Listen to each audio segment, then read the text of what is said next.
Yeah, hi, welcome everybody. Welcome to the last session on the virtual reality track, at least for this MIPCOM. This panel is about getting real about virtual reality, and we are trying to ask the question, where is the money? The race for the next computing platform may be over. Virtual reality has been predicted as the next big thing in entertainment. Goldman Sachs expects virtual reality to be an $80 billion market by 2025. This is roughly the size of the desktop PC market today. And if this proves correct, then virtual reality devices will become more and more available to a broader audience in the next years. And this month could be a very important moment for virtual reality in its consumer history, because a lot of new hardware will become out and the existing platforms will be further defined. So if we have a look into the modern household in 2 years, you'll probably find beside desktop computer, games console, TV set, one or more virtual reality headsets. And all these headsets need to be filled with compelling content, and if you are a producer who wants to create such content, then you probably have some burning question about how to finance your work, about the types of revenue currently are realizable, and how to reach your target audience. And fortunately, we have a really interesting panelist here today, and they could shed some light on these pressing issues, I think. So very welcome. This is Anthony Geffen from Atlantic Productions, CEO and executive producer from UK.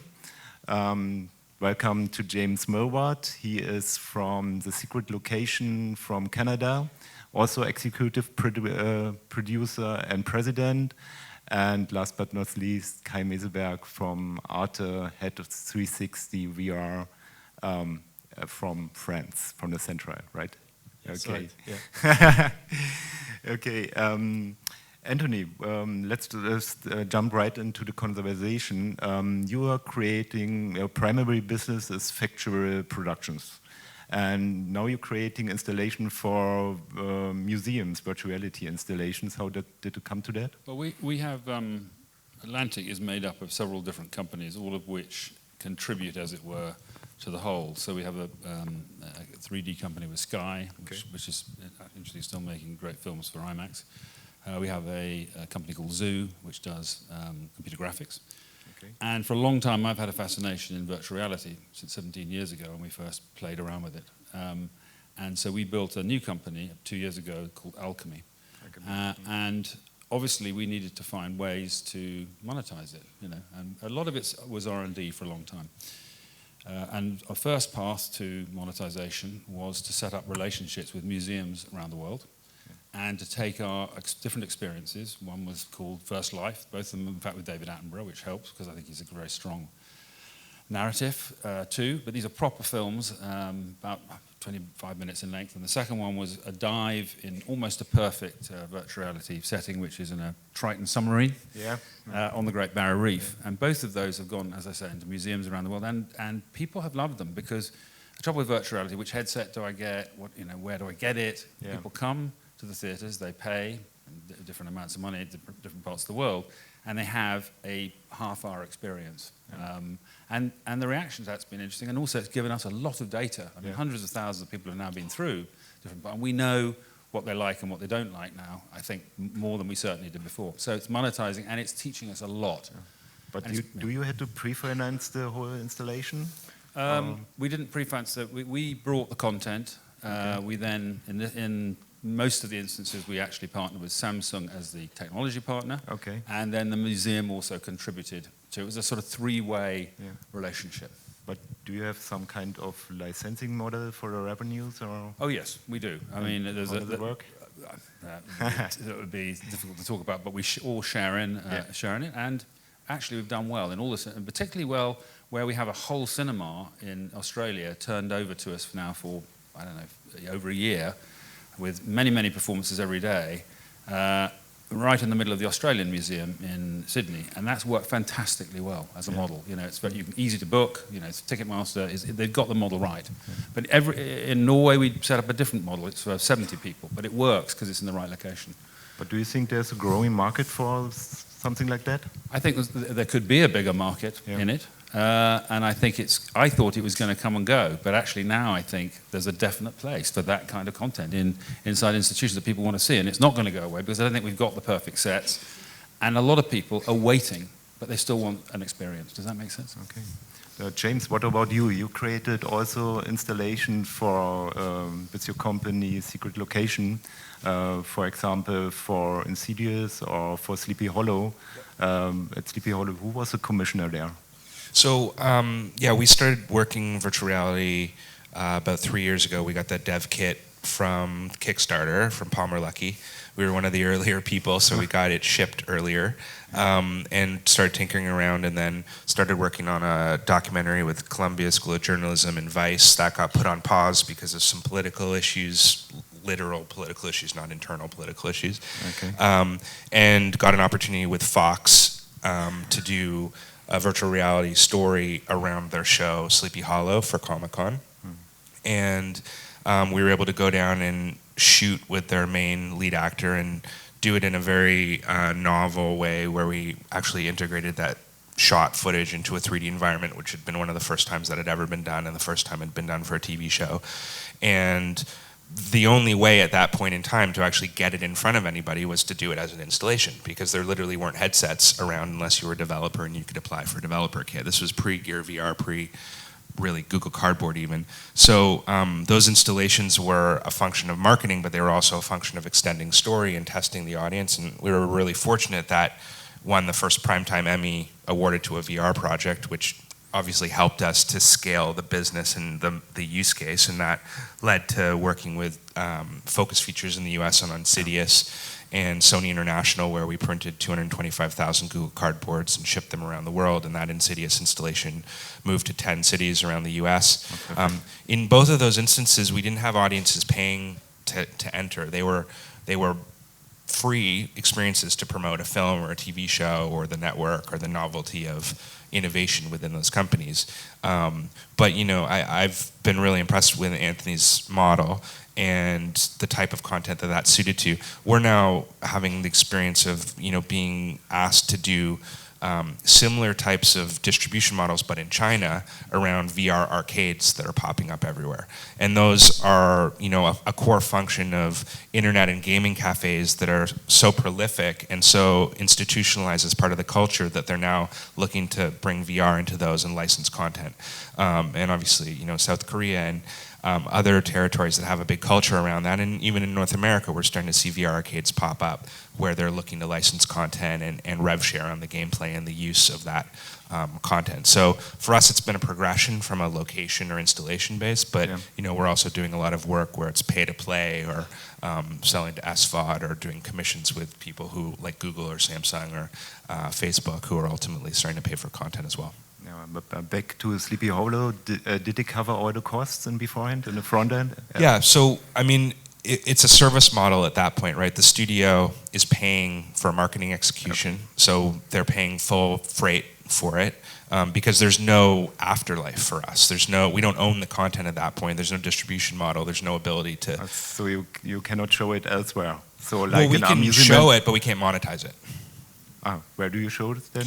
Well, it's interesting because we've now transitioned it and we have it on, you know, Gear VR if people want to see it. But I think from a widespread distribution, no one's put the foot on the gas and said, let's push this everywhere, because at the end of the day, the work to do so for a studio, there's no yield from it, there's no monetization from it. So it's like, we did that, it got our audience into the show, it launched the second season, and now like we'll put it out, but we're not going to push it. But that's too bad. Yeah, I mean, I think, you know, it's my opinion, and we still do a lot of this work, but it's my opinion that short form marketing executions don't have a big audience. I think that a lot of people will try it, they'll test it, they might use it as their first introduction to VR, but it's not the thing that sustains the ecosystem or sustains an audience or builds an audience around a platform. Okay. And for Insidious 3, you created a haunting house on wheels experience. This is film marketing, right? Yeah, I mean, at that point, when you're trying to build an installation, it's about more than just the VR headset. So both for Sleepy Hollow and for Insidious, we had a social tool that actually like took your picture before and after, and like it was like a ride. You know, it's like a ride at Disneyland, and you get your picture taken, and it sends to you on social media, and that spreads the message of the experience in the show. And so for Insidious, we built a whole haunted house out of two 18-wheel tractor trailers, which got hitched together, and we're at like county fairs, and people came, and it was like, you know, an old-time ride that was set up around the country. But it's, you know, these are fun, casual experiences. These are not where the money is ultimately going to be. Okay. So, Kai, let's move to 360 video. You already have a direct distribution channel as a public broadcaster to your audience. And could you tell us a little bit about the producers you're going to work with? We have, let's say, the publishing chain, so to say, is between social media, web player, mobile app, and then also G.E.I.E VR app right now, and maybe some other coming soon. It's the idea to really create a kind of multi-platform strategy to publish the content which is done. First sent it was 360, and now moving step by step into VR as well. So to be part of that kind of evolution of content, to take the people who know ARTE from video to the next steps. Yeah. And this is, so to say, I think really essential to do it that way. Beside several installations we also did for festivals and things like that, and things are coming up this year and next year. It was really important that we do all the 360 VR activities within the label of ARTE, so that people who know ARTE are not surprised by a totally different kind of content or something like that. But the producer, they work for you. Are this more like digital agencies, or more like TV producers, or other? What kind of producers? There are some who are really more specialized in VR and 360. I mean, 2 years ago there were a few, now there are more. Yeah. But in general, we try to publish content which is more or less, let's say, 80% related to a broadcast program. So you have a documentary, like for instance Polar Sea, the first big project we did, Polar Sea 360, which was a 10-part TV series, documentary series, also a 90-minute documentary, and then attached to it to extend the experience and to give the Arctic in the hands of the audience, so to say, 360 content, and for demos also a short documentary on a DK2 Oculus headset back in those days. Okay. So and the budget you have to invest for such 360 videos is similar to your TV productions, or is absolutely different? It's a bit hard to compare. I mean, it's in general, we see that you have, let's say, smaller productions in terms of compared to a 5-minute report on TV. And of course, you have bigger ones, like say with 52 documentaries, 90-minute documentaries, or feature films, etc. Okay. And it's similar for VR and cinematic VR and 360 experience to create. So the technology to create that is getting more accessible, I think. I have the impression it's much easier to do stitching than 1.5 years ago now. It's much easier to also author that kind of content, to have features that give you options in terms of storytelling, in creating titles, hotspots within the picture, so to really do more compelling experiences. That's on the road, and we provide the production companies with some options to rework their content as well. I think it's in the first hand it's always a story. So the production companies we work with, they know what a good story is, and then based on that we think about, okay, is that something to do in 360? Is it maybe something more in VR, or is it just, well, not just, but is it a broadcast program? But as a public broadcaster, you are fully financed, right? Or do you need other sources of financing? Of course, there are big productions like Philip, for instance, which we don't have the budget only to do it only with ARTE budget, so to say, and there's some funding involved to do productions like that. Okay. So James, your latest production, Halcyon, is a combination of linear video and a virtual reality app. Yeah, so it's 10 episodes that are linear, and then 5 VR episodes, which actually take you into a full interactive VR world built with game engine, which just means that we actually use code and graphics to allow you to move within an actual field of view as opposed to just being a 360 and look around. So in Halcyon, the auspice of the story is that it's a future-facing world, near future, where virtual reality has become the predominant social platform like a Facebook or a Snapchat or a Twitter, and people are addicted to VR. The first crimes start happening in VR. Mostly it's nerds stealing virtual goods until the first murder happens while someone's in VR, and that happens to the head of the largest VR corporation called Halcyon. And so because the murder happens well in VR, the cops can recreate the last 30 seconds of the person's life. Over the 5 episodes, that recreation happens, and the users get to go into the crime scene and help solve the crime. So the idea was that we used a narrative that included and was fully around VR, so we didn't have to over-explain why VR mattered to the narrative. And then we could allow people to immerse themselves in the crime scene as a very logical way of helping to participate in the storyline and solve the crime. And so the model for that was to do that with a broadcast partner, which was Sci-Fi International, around the world. And then we've kept the rights back in the US and Canada, which we're distributing, and you know, there's other blends of that. But our model was that we needed to really have a linear play as well as a VR play, because there isn't enough audience and behavior purely in VR to migrate everyone over there yet. So it's a sort of a middle road right now, but it's very experimental. And the idea is that, you know, you have a linear series which is licensed by Sci-Fi and licensed by other territories. We're able to use some Canadian financing to help shore that up and own the rights to it and own the IP, which is very important to us. And then we can monetize that in VR as a pay-to-play model. So $14.99, buy the entire series and the VR series, and get the app downloaded on Oculus or Samsung Gear VR.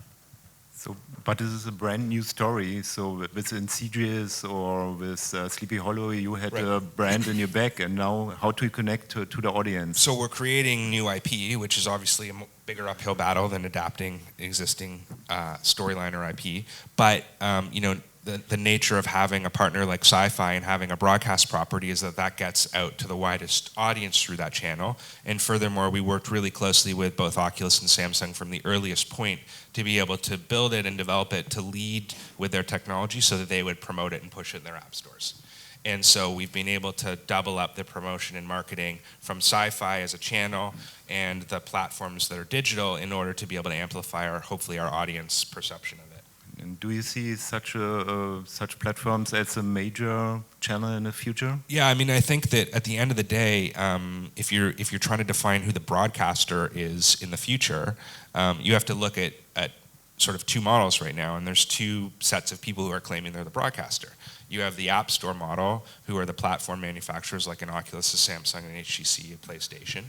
They're the delivery mechanism, and to a certain extent the app stores have to be tied to them because they're platform specific, they're technology specific.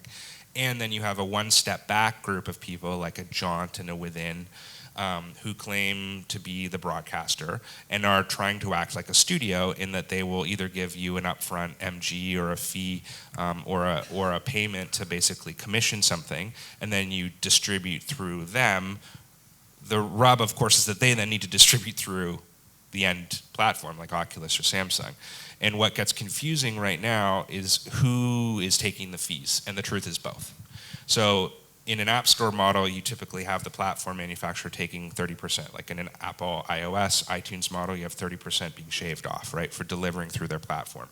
If you have a one step back, Jaunt or Within, or a Hulu, are they an SVOD model, or are they a TVOD model, or are they an AVOD model? How are they skimming to make their money back off of delivering the content through a platform? And that's still kind of undefined right now. And how much leverage a producer has and how much leverage they have with the platforms versus those intermediaries is really defining who you go to distribute. So for us, we have a good relationship, and I've done a lot of work with Oculus and Samsung and HTC. We have a direct connection where we can just go to them directly and say, we want to push it through your app store. Maybe you pay a little bit up front for some exclusivity, or maybe we're going to make it platform agnostic. We can do that. Other producers need that intermediary like Within or Jaunt to both help them with the technology delivery, potentially even the production, and also the financing up front. So it's a really confusing ecosystem right now, and nobody knows sort of who's going to win. And everyone's trying to be the HBO of VR or the Netflix of VR, but I'm pretty sure Netflix is going to be the Netflix of VR.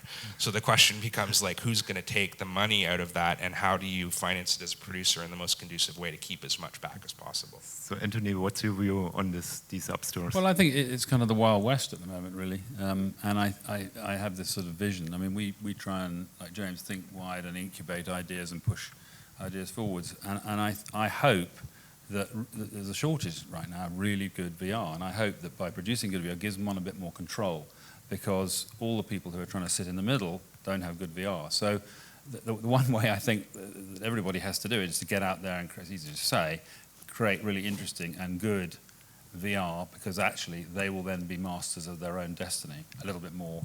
And there are no models, I think, yet that are, that you can tie yourself to. You don't need to. A lot of people do need help, though, and so I can see why they go on the jaunt route. So I think it's horses for courses, but I don't think anybody should tie themselves into any kind of long-term relationship, because the whole model keeps flipping. The technology keeps changing, and who knows, and I'm very excited about AR, and where does that all fit into this, So I think there are, and you can do exciting things. We took over part of Glastonbury this year and did a massive, great VR thing with Greenpeace. That was incredibly exciting, because tens of thousands of people who'd never seen VR got to see it, and their goal was to bring issues which are out there hit to Glastonbury when you had that time between the bands, playing, and that was really rewarding. That's a completely different model. It was paid for, we could do it. And so I think all these models are important right now, and I don't think one should tie oneself to one model. I'm personally quite excited by the launch of PlayStation and Morpheus, because we've got 3 titles on there, and that's going to be interesting to see over the next few months what the model is. It's not the perfect model, but what the model are. People going to pay between £6 or $2.99 or whatever it is for a download, and we're going to learn a lot from that. And I really hope that works, because that's going to be a very exciting platform. And any of you have everybody tried the Morpheus? How many people in this room have actually put the Morpheus on so far? Okay, well, not a lot.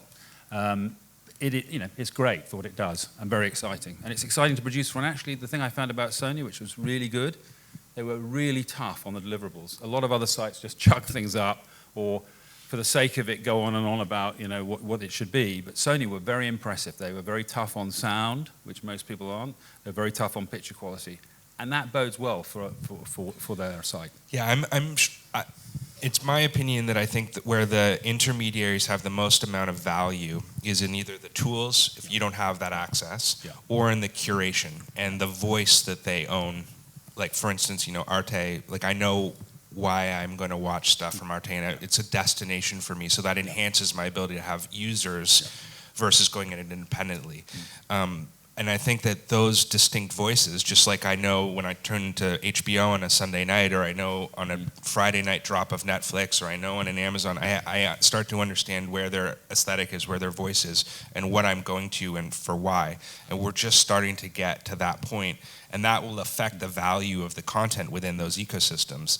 And I think that as we start to see the maturing of curatorial voices and the tool sets and the access, we'll start to understand who is providing the value and who is just talking about providing the value, and who will not be valuable over the long term to producers and studios. Although we talked about this earlier, though. I mean, one of the things that's not happening is we're not seeing the people who should putting money into it. We're not seeing manufacturers. We're not seeing that kind of money flowing back, and they desperately need hits. That to sell the gear VR, you need to have a set of good experiences. There's no doubt Apple has not come into this for a whole host of reasons, but one of the reasons is there is not enough content. The value they'd make on the headset itself, even though it'll be the fanciest headsets we've ever seen, is not enough. They need the store, and they need lots and lots of experience. I don't blame them. They're sitting watching everybody else shoot it out, knowing they need more content. Now, hopefully, they might put some money into content. Who knows? But we need some money going into content, and that's why at the moment nobody's got a sheer control over this thing, because no one's actually putting very much into it. They're offering resources, or they're offering equipment, all of which is important. But it's very important that someone comes up with an ongoing flow of funds to push, and I think it should be the manufacturers and other partners in this big relationship. Okay. And so that's why, lastly, that's why, sorry, I don't mean to cut you off, ARTE. That is why, no, I'm going to shut up. You continue. I can see the clock's going down. Yes, I'm sorry. It's talking down. No, I think beside, let's say, talking about devices, technology, what devices and what kind of quality, etc., and the distribution chain with it, there's really something I think to look deeper into, and you already started with installations, you both. The reality in virtual reality in VR. I mean, really installations in terms of, let's say, the IMAX cinemas coming up, some cinema chains thinking about doing dedicated VR spots within their physical place. And I think that's for the short term something extremely interesting to look at, because it provides people who don't have these headsets with the experience, and then to think about, okay, which headset is really something interesting? Is it something interesting for the Christmas tree or not? Or is it maybe something to go regularly to game shops, whatever, and to play around like that? So it's not really, I think the race is still open. What kind of headset or what kind of device will be really the device which kind of creates a mass market for VR? And for that term, I think the real reality part of it is extremely interesting to look into. Yeah, okay. And I just quickly, I think just 3 minutes left. All right. Just the context I think that's important to understand is like, and the best analogy I've heard is like, we're not even at the equivalent of the Apple II yet, let alone Macintosh, right? So if you think we're still at Wozniak pulling the circuit board out and doing it in garages and figuring it out, and so that tinkering and that sort of mechanism of going to a location and figuring out what you want before you go down the road of buying your first PC, essentially, is really important to understanding when the monetization will start to mature. But I think we are at a stage where people can start pushing the media. A lot of people complain about not having it. One can go out there and make some pretty extraordinary experiences right now on the kit. But you're right. What's interesting is so many elements haven't been added, and I always say we're 2% on this journey, wherever it goes. And actually, going back to your figure at the beginning, those billion figures that come out of wherever it is, the FT, the tragedy of all that is all based on projections without any content, because nobody's done any analysis of the content. The one thing that's important is the content. So these are projections of bits of technology which won't be here. We don't have the house of cards that contextualizes Netflix to the widest audience yet. So and context is everything. Talking about content, you already have lots of content, 360 content. Do you planning to license this to other VR apps in the stores? Yeah, we are thinking about to put this content out on different other platforms, which is, let's say, in the making today. And we also got some demands to license that content for different other places to show it there. There will be in France, I think, in La G.E.I.E in Paris, an exhibition this month. And there's some other players in the market who are interested in putting content out on their platform. So and it's interesting. And the producers who are working for you do they get a revenue share then if you use their material? Well, it depends on the contract. Yeah, of course. But in the future, what are your plans there? I mean, the first productions we did in general, that was kind of to push 360 and VR. Yes. And now we are entering a part where we talk about geolocation, about different kind of models of licensing and stuff like that, and we are creating that right now. Yeah. Okay, thank you. So I think we almost out of time now. And maybe a few things to wrap up. I think we can say virtual reality is a channel on its own. And if you create virtual reality content for this channel, then you have access, hopefully, to a steadily growing audience.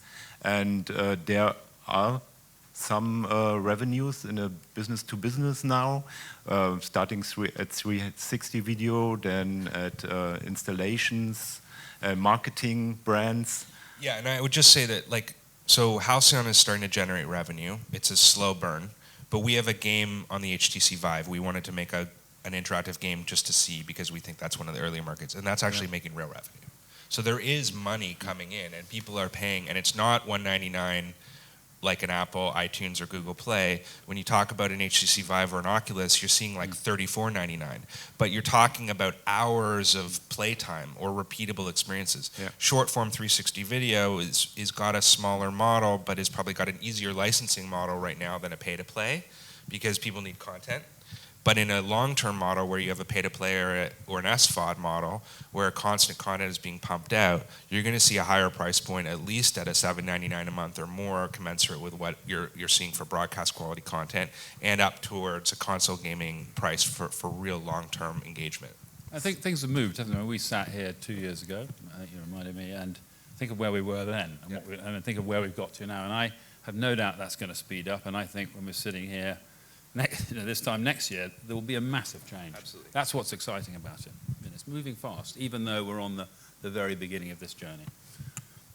So I think you three will be later out there and be open for some question from the audience here.